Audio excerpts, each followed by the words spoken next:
오늘 우리에게 주신 하나님 말씀은 요한복음 12장 27절 말씀부터 33절 말씀까지 신약성경 168면에 있습니다.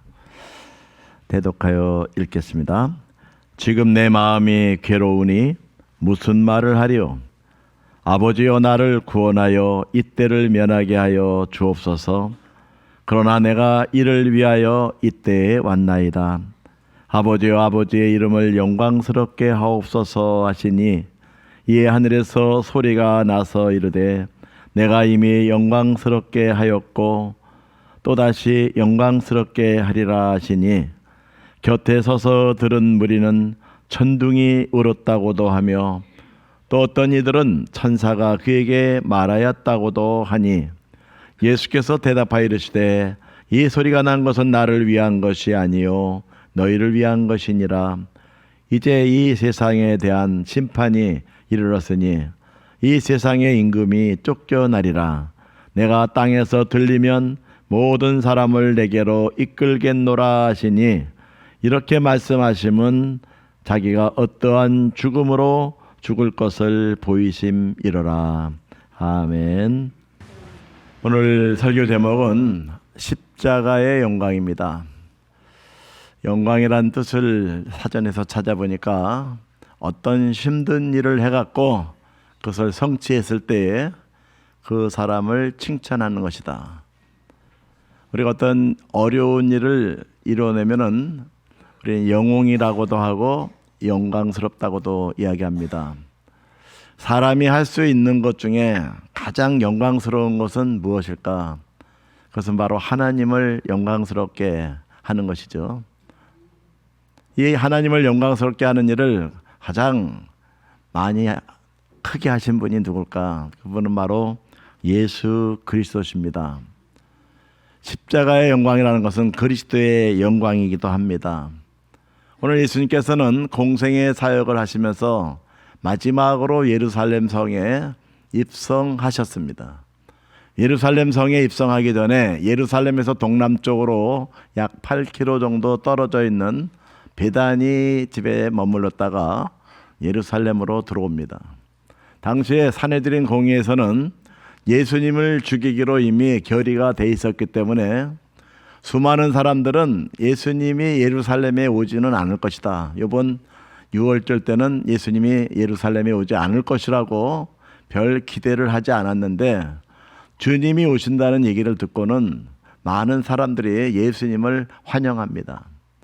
다음 주가 이제 종려주일이죠.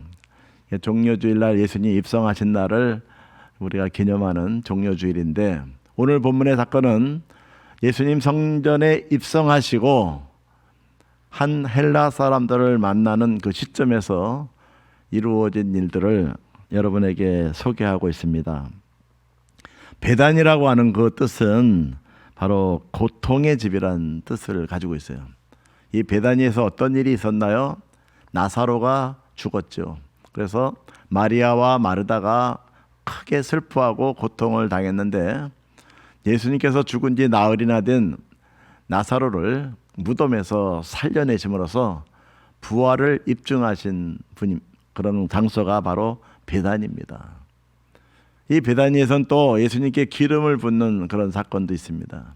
7 귀신 들렸던 막달라 마리아가 예수님의 은혜에 감사해서 기름을 붓고 또 한 여인이 기름을 부었는데 예수님께서는 그걸 보고 나의 장례를 예비했다고 그렇게 말씀하셨어요. 마치 그런 것은 원수의 목전에서 상을 베푼다고 하는 시편 23편에 그 내용이 연상이 됩니다. 죽이려고 누리고 있는 그 와중에 예수님은 그것을 피하지 아니하시고 예루살렘 성에 입성하십니다. 많은 사람들은 정복자 예수님으로 오기를 기다렸지만은 예수님은 나귀를 타고 입성하시면서 평화의 왕으로 겸손의 왕으로 입성하셨습니다. 수많은 사람들의 인파 중에서 유난히 예수님을 특별히 찾아온 사람들이 있었습니다. 이 사람들은 바로 헬라 세계에 살고 있는 헬라인으로서 유대교에 귀한 그런 사람들이었던 것 같습니다. 그들의 그 헬라 그 문화를 볼 때에 거기에서 어떤 만족을 누릴 수가 없었습니다. 헬라인들은 지혜를 구한다는데 그 많은 지혜를 탐구했지만 만족을 누릴 수가 없었어. 특별히 영혼의 만족을 누릴 수가 없었습니다. 유대인들에게서 어떤 종교적인 안식과 은혜를 받기를 원했지만 거기서도 만족을 누리지 못했습니다. 그런데 그들의 귀에 들려오기를 베다니 나사렛 동네에서 베다니에서 나사렛 예수라고 하는 분이 죽은 자를 살려냈더라, 이런 소문이 이 사람들의 귀에까지 들었어요. 그 예수가 지금 입성한다고 하더라. 사내들인 공회는 예수를 잡아 죽이려고 공모를 꾸미고 있는 그 와중에 예수님이 입성하시는 그 모습을 보면서 죽음 앞에서도 굴하지 아니하고 입성하시는 예수님의 모습 속에서 그들은 어쩌면 저분에게는 어떤 영생의 길이 있지 않을까, 우리의 부족한 영적 불만족을 만족시켜주는 그런 일이 있지 않을까 하고 기대감을 가지고 예수님께 왔어요. 혼자 가기 힘드니까 베다니 그들이 살고 있는 그 동네에서 가까운 그 지역에 말이 좀 통하는 그 사람을 통해서 소개를 받고 옵니다. 예수님 좀 소개해 주십시오. 언어가 되니까요. 통역사로 예수님께 와서 주님을 만나겠다고 찾아왔을 때에 예수님께서는 인자가 영광을 받을 때가 되었다고 그렇게 말씀하십니다. 23절에 얘기했죠. 인자가 영광을 얻을 때가 왔도다. 자, 예수님은 십자가를 지러 가시는 겁니다. 인자가 얻을 영광은 십자가를 지신 다음에 하나님께서 주시는 영광이죠. 모든 이름 위에 뛰어난 이름을 주시고 모든 무릎을 그 앞에 꿇게 하시고 모든 만물 위에 으뜸을 세우는 그 영광을 주시는데, 십자가를 통해서 주시겠다고 하는 것을 주님은 알고 계셨고, 이방인들이 자기를 찾아오는 그 모습을 보고 드디어 십자가 질 때가 되었고 십자가를 통해서 영광을 얻을 때가 되었구나, 그렇게 주님은 생각을 하셨습니다. 지금까지 주님은 때에 대해서 여러 가지 이야기를 했어요. 가나의 혼인잔치 할 때에 포도주가 떨어졌을 때에 마리아가 하인들한테 예수님이 시키는 대로 하라고 그랬어요. 포도주가 떨어졌는데 왜 나한테 물어봅니까? 아직 내 때가 안 되지 않았습니까? 그래도 그가 시킨 대로 하라니까 예수님께서 그러면 저 물동이에다가 물 항아리에다가 물을 부어라. 맹물을 부어갖고 다시 떠서 갖다 주라 할 때에 물이 변하여 포도주가 되는 역사가 일어났습니다. 아직 때가 되지 않았지만 마리아의 그 모습을 보고 순종하는 종들의 모습을 보고 기적을 일으켰죠. 계속해서 주님은 때가 이르지 않았다고 끊임없이 말씀해 오셨는데 헬라인의 방문을 받고 주님은 즉석에서 때가 이르렀다고 말씀하셨습니다. 왜 그렇게 이야기했을까요? 헬라인이 이야기하는 것, 헬라인의 방문을 우리가 생각할 때에 예수님의 그 십자가는 단지 유대인만이 아니라 온 인류에게 구원을 베푸는 그 사건이기 때문에 그렇게 말씀을 하셨던 것입니다.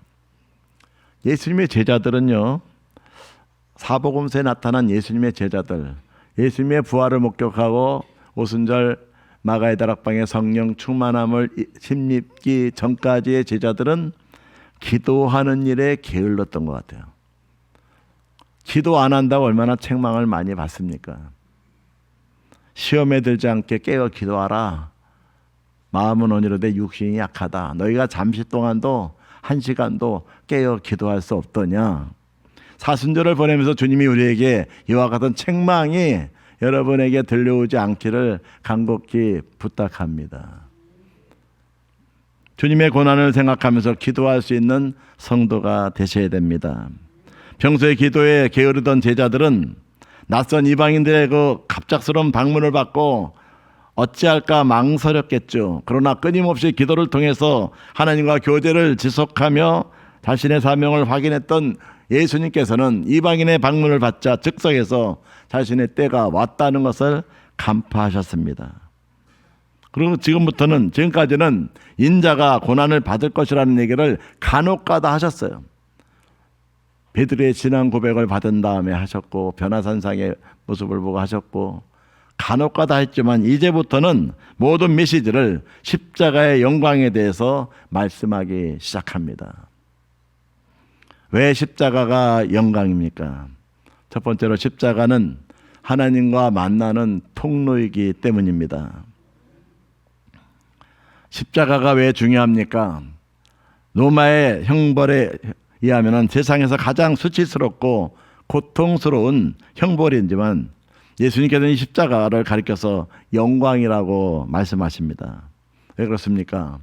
십자가가 우리 단상 위에 달려 있습니다만은 십자가를 보면 두 개의 막대기로 돼 있죠. 하나는 위에서 아래로 하나님과 인간을 연결시켜주고, 또 가로대, 이것은 사람과 사람을 연결시켜주고, 이 일을 우리 주님께서 하심으로써 하나님과의 만남을 성취시켜 주셨습니다. 십자가는 하나님과 인간이 만나는 통로요, 하늘과 땅이 만나는 통로요, 하나님과 인간을 하나로 만드는 통로이기 때문에 이 십자가는 영광스러운 것입니다. 예배서 2장 14절로 18절 말씀을 소개합니다. 그는 우리의 화평이신지라 둘로 하나를 만드사 원수된 것 곧 중간에 막힌 담을 자기 육체로 허시고 법조문으로 된 계명의 율법을 폐하셨으니 이는 이 둘로 자기 안에서 한세 사람을 지어 화평하게 하시고 또 십자가로 이 둘을 한 몸으로 하나님과 화목하게 하려 하심이라. 원수된 것을 십자가로 소멸하시고 또 오셔서 먼 데 있는 너희에게 평안을 전하시고 가까운 데 있는 자들에게 평안을 전하셨으니 이는 그로 말미암아 우리 둘이 한 성령 안에서 아버지께로 나아감을 얻게 하려 하심이라. 아멘. 십자가의 은혜가 죄인된 우리를 하나님과 만날 수 있도록 길을 열어 주셨습니다. 그러니까 십자가는 영광스러운 것입니다. 하나님은 십자가로 둘을 하나로 만드시고 원수된 것을 소멸하십니다. 인간은 십자가를 통하지 않고서는 하나님께 나아갈 수가 없습니다. 예수님은 십자가로 막힌 담을 하시고 진정한 평안을 주셨습니다. 예수님은 하나님의 아들로서 세상에 오셨습니다. 그리고 저주받은 죽음의 행진을 거듭하며 어둠에 갇혀있는 인류를 구원하시려고 십자가를 지셨습니다. 하나님과 인간을 만나게 하시려고 예수님은 피를 흘리고 죽으셨습니다. 이것이 바로 십자가 사건입니다. 이런 의미에서 십자가는 구원의 핵심입니다. 우리는 십자가로 인해서 죄를 용서받고 구원을 얻으며 하나님의 자녀가 되었습니다. 예수님이 십자가에서 못 박혀 죽으심으로써 사탄의 모든 세력이 꺾이고 우리는 죽음과 저주와 심판으로부터 자유하게 되었습니다. 복음성가 중에서 보면 나 자유 얻었네, 너 자유 얻네, 우리 모두 자유 얻었네. 주님의 십자가는 우리에게 이와 같은 자유를 선물해 줍니다. 우리는 죽음과 저주와 심판으로부터 자유하게 되었습니다. 십자가로 인하여 자유와 평안과 기쁨을 누리고 풍요로운 삶을 살 수 있게 되었습니다. 온 인류를 구원하고 섬기기 위한 십자가야말로 가장 큰 영광이 아닐 수가 없는 것입니다. 뿐만 아니라 이 십자가는 하나님의 뜻을 성취하여 그분의 영광을 드러냄으로써 하나님을 가장 기쁘시게 하는 길이기도 합니다. 하나님의 가장 원하는 것이 무엇입니까? 인간 구원이에요. 하나님이 가장 기뻐하는 것이 무엇입니까? 죄인이 회개하고 구원받는 것입니다. 천하를 주고도 이 기쁨을 하나님은 바꾸지 않으십니다. 그래서 예수님께서 기도하실 때 하나님이 응답해 주시기를 또다시 영광스럽게 하리라고 28절에 말씀하십니다. 예수님은 뭐라고 얘기합니까? 아버지여, 아버지의 이름을 영광스럽게 하옵소서. 이것이 예수님의 유일한 목적이에요. 아버지의 이름을 영광스럽게 해달라고. 하나님이 응답하십니다. 그것도 작은 목소리로 응답하는 게 아니라 큰 목소리로 응답하십니다. 하늘에 소리가 나서 이야기하죠. 내가 이미 영광스럽게 하였고 또다시 영광스럽게 하리라. 네가 인간의 몸을 입고 이 땅에 와서 인간의 죄를 대신해서 십자가에 못 박히고 성육시하는 그 순간, 그 결심하고 내려가는 그 순간 나는 이미 영광을 받았다. 인간 구원의 뜻이 이루어짐으로써 하나님의 뜻을 이루려고 하는 너를 통해서 내가 영광을 받았고, 내가 십자가를 지고 죽고 다시 부활하면서 인간 구원을 완성하는 그 일을 통해서 난 또다시 영광을 받고 너를 영화롭게 하리라, 영광스럽게 하리라.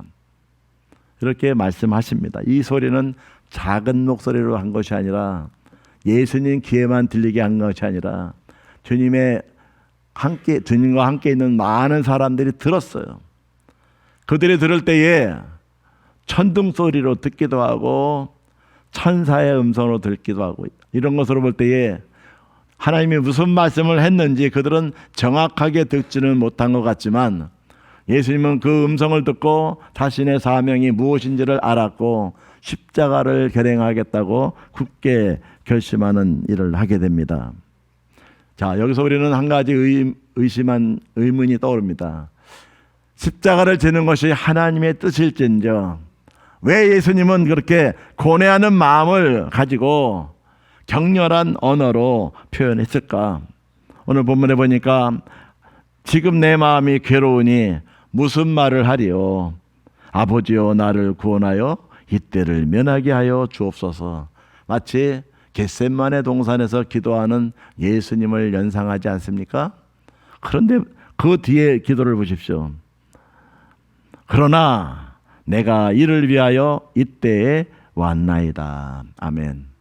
인간적인 마음에서는 이 십자가를 피하고 싶은데 하나님의 뜻이 더 우선이기에 하나님의 뜻에 순종하는 마음으로 십자가를 지기로 허락하는 거죠. 내가 이를 위하여 이때에 왔나이다. 나의 유일한 소망은 아버지의 이름을 영광스럽게 하는 것입니다. 하나님은 예수님의 이 기도를 받으셨어요. 그래서 하늘에 소리가 났습니다. 내가 이미 영광스럽게 하였고 또다시 영광스럽게 하리라. 하나님 얼마나 기쁘면 천둥소리 같은 그 소리를 내면서 주님의 그 기도에 즉각적으로 응답을 해줬겠습니까? 그런데 예수님께서는 이 소리가 난 것은 나를 위한 것이 아니라 너희를 위한 것이다. 하나님께 분명히 구원의 길을 알려주셨다는 것, 확인해 줬다는 것을 너희가 확인했기 때문에 이것은 너희를 위한 것이라고 말씀하십니다. 예수님이 왜 고난을 고뇌하신 이유가 뭐냐? 예수님은요 한 번도 하나님과 친밀한 교제를 나누지 않은 적이 없어요.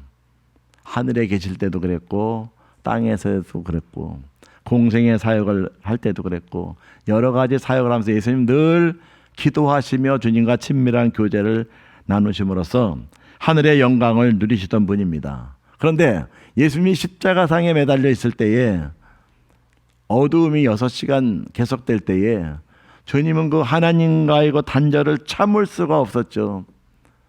죄로 인해서 인간을 대신해서 하나님께 버림받는 그 순간이 얼마나 고통스럽고 두려웠길래 주님은 엘리 엘리 라마 사막다리라고 외쳤겠습니까?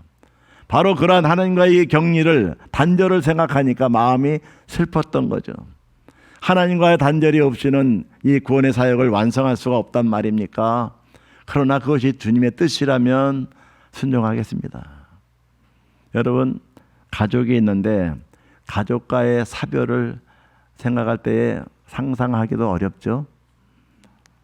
전 어릴 때에 저희 부모가 금기사항이 있었어요. 죽는 얘기하지 마라. 그래서 죽는 얘기 못했어요. 죽는 게 싫으니까. 근데 가족들은 다 하나씩 다씩 떠나갑니다. 언젠가 헤어지게 돼 있죠.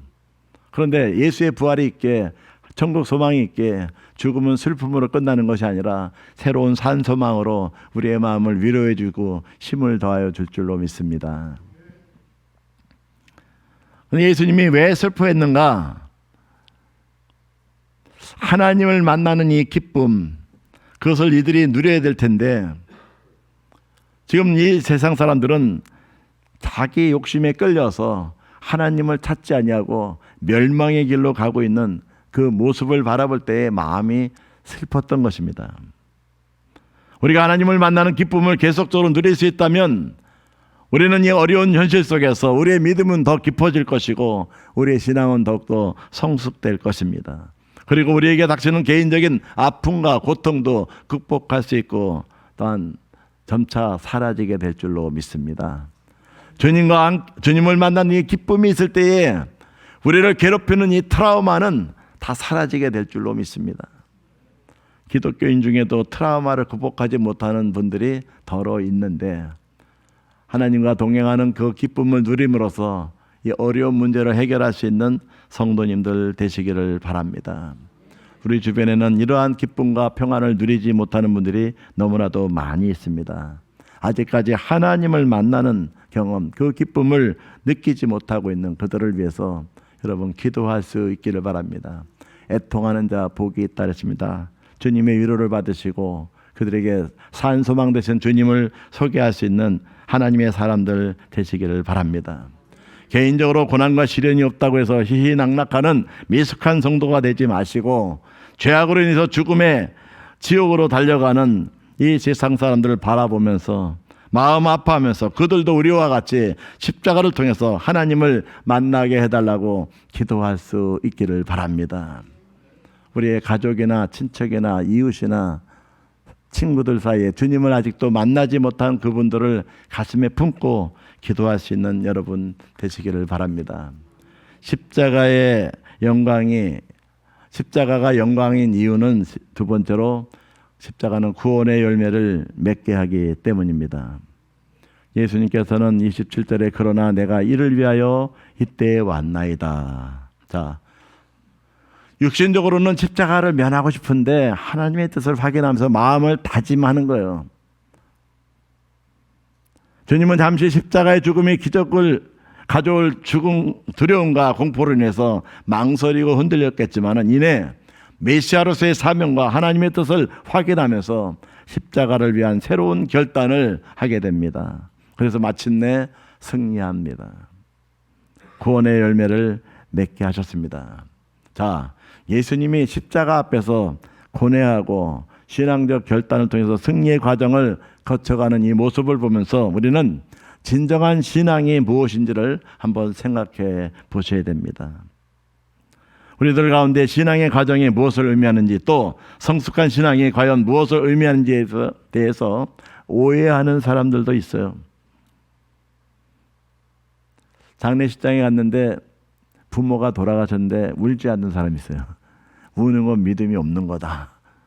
근데 성경에 분명히 얘기했잖아요. 슬퍼하는 자와 같이 슬퍼하고 울라고. 믿음이 없어서 우는 게 아니잖아요. 사랑으로 우는 거죠.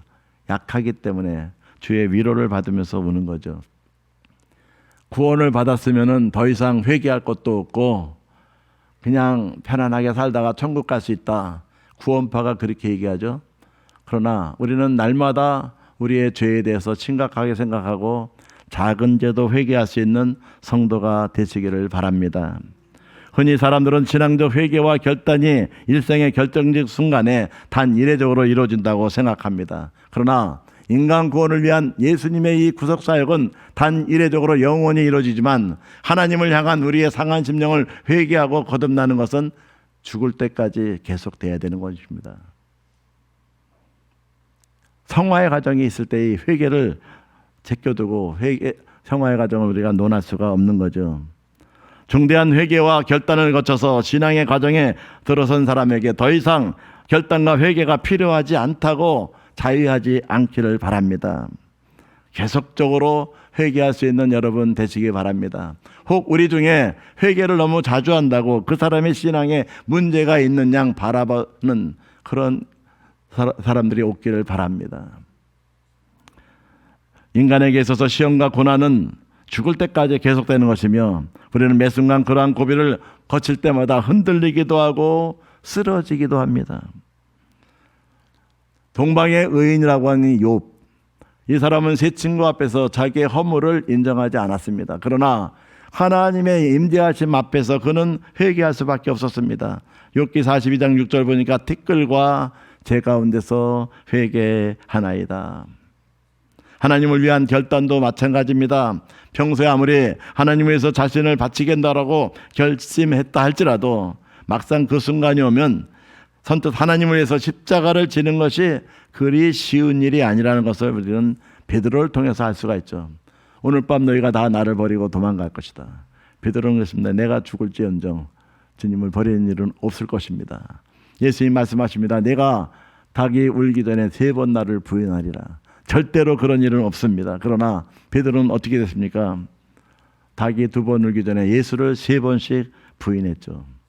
베드로는 평생을 그 일을 생각하면서 회개하면서 하나님의 사역을 감당했다고 합니다. 나는 연약한 자요, 나는 실족할 수 있는 연약한 자요, 주의 도우심이 없이는 나는 잠시도 견딜 수 없는 자라는 것을 인정하면서 겸손하게 나아가면서 위대한 사도가 될 수가 있었습니다.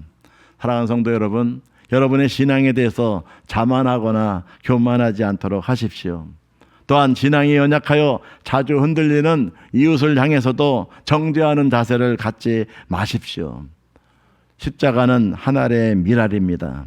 예수님께서 요한복음 12장 24절에 말씀하시기를 내가 진실로 진실로 너희에게 이르노니 한 알의 밀이 땅에 떨어져 죽지 아니하면 한 알 그대로 있고 죽으면 많은 열매를 맺느니라. 이것이 십자가에 대한 메시지입니다.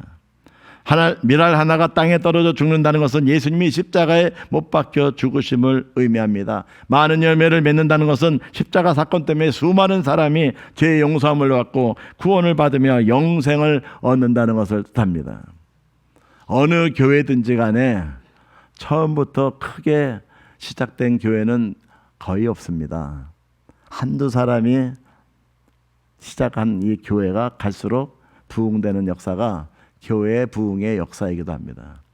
한국의 선교사들이 들어올 때 아무도 없는 불모지 같은 곳에 들어와서 그들은 선교의 씨를 뿌렸어요. 그것이 많은 열매를 맺게 되지 않습니까? 십자가는 견딜 수 없는 고통을 수반하지만 이것이 바로 하나님의 뜻이에요. 우리는 끊임없는 시련과 연단을 통해서 성숙해가는 그러한 과정적 존재임을 기억하면서 시험에 들었을 때는 즉각 회개하면서 결정적 순간이 다가올 때는 신앙적 결단을 새롭게 내릴 수 있는 성도가 되시길 바랍니다. 예수님 우리의 연약함을 아셨어요. 그래서 이사야 53장 5절에 보니까 그가 찔림은 우리의 허물 때문이요. 우리 같이 있습니다. 그가 상함은 우리의 죄악 때문이라. 그가 징계를 받음으로 우리는 평화를 누리고 그가 채찍에 맞음으로 우리는 나음을 받았도다. 할렐루야. 이것이 십자가입니다.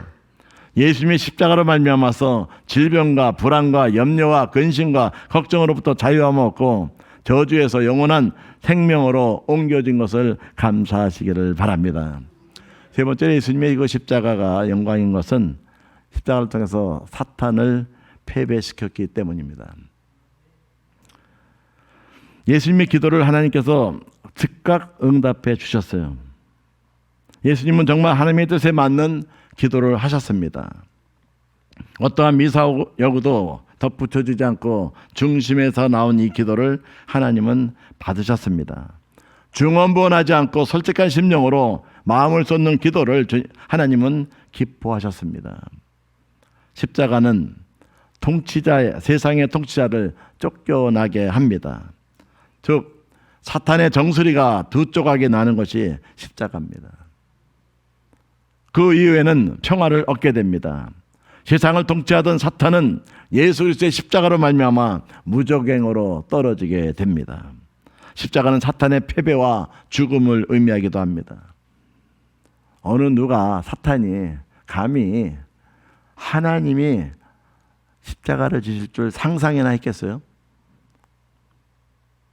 그런데 하나님이 십자가를 지시고 죽음을 경험하십니다. 죽음으로 끝난 줄 알았더니 하나님께서 그를 부활시켜 갖고 인간 구원의 근거로 삼으실 때에 사탄은 내가 이걸 몰랐구나 통곡하고 후회하지만 이미 예수님은 십자가로 승리하셨습니다. 십자가를 잡고 나아가는 사람을 보고 사탄은 통곡하며 도망갑니다. 그러나 사탄은 십자가를 믿지 않는 사람에게는 왕으로 군림하고 사탄은 세상의 왕, 권력의 왕으로 군림합니다. 사순절 기한을 맞이해서 십자가의 영광을 생각하면서 사탄을 대적하여 이기고 최후의 승자가 되는 축복의 주인공 되시기를 주의 이름으로 축원합니다. 같이 기도하겠습니다. 하나님 아버지, 사순절 다섯째 주일을 맞이하는 우리가 예루살렘 성에 입성하시는 예수님을 어떻게 대했는지 돌아봅니다.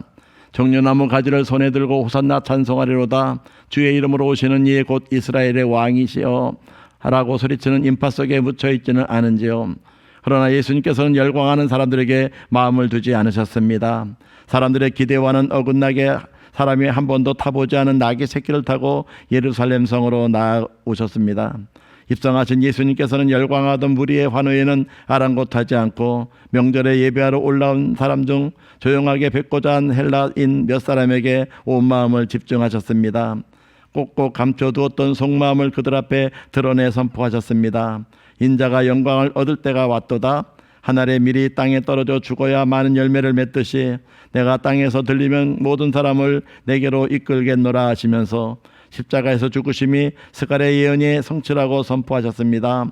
예수님께서 받으실 영광은 열광적인 인파의 환호가 아니었습니다. 땅에서 들리실 메시아의 죽음을 직감하고 가까이 찾아온 헬라인 몇 사람을 귀하게 여기신 주님, 십자가 죽음을 향해 돌진하면서 자신의 영광과 아버지의 영광을 성취하고자 하신 주님의 길, 그 영광의 길을 우리도 함께 걷는 자가 되게 하옵소서. 메시아이신 예수님의 이름으로 기도합니다. 아멘.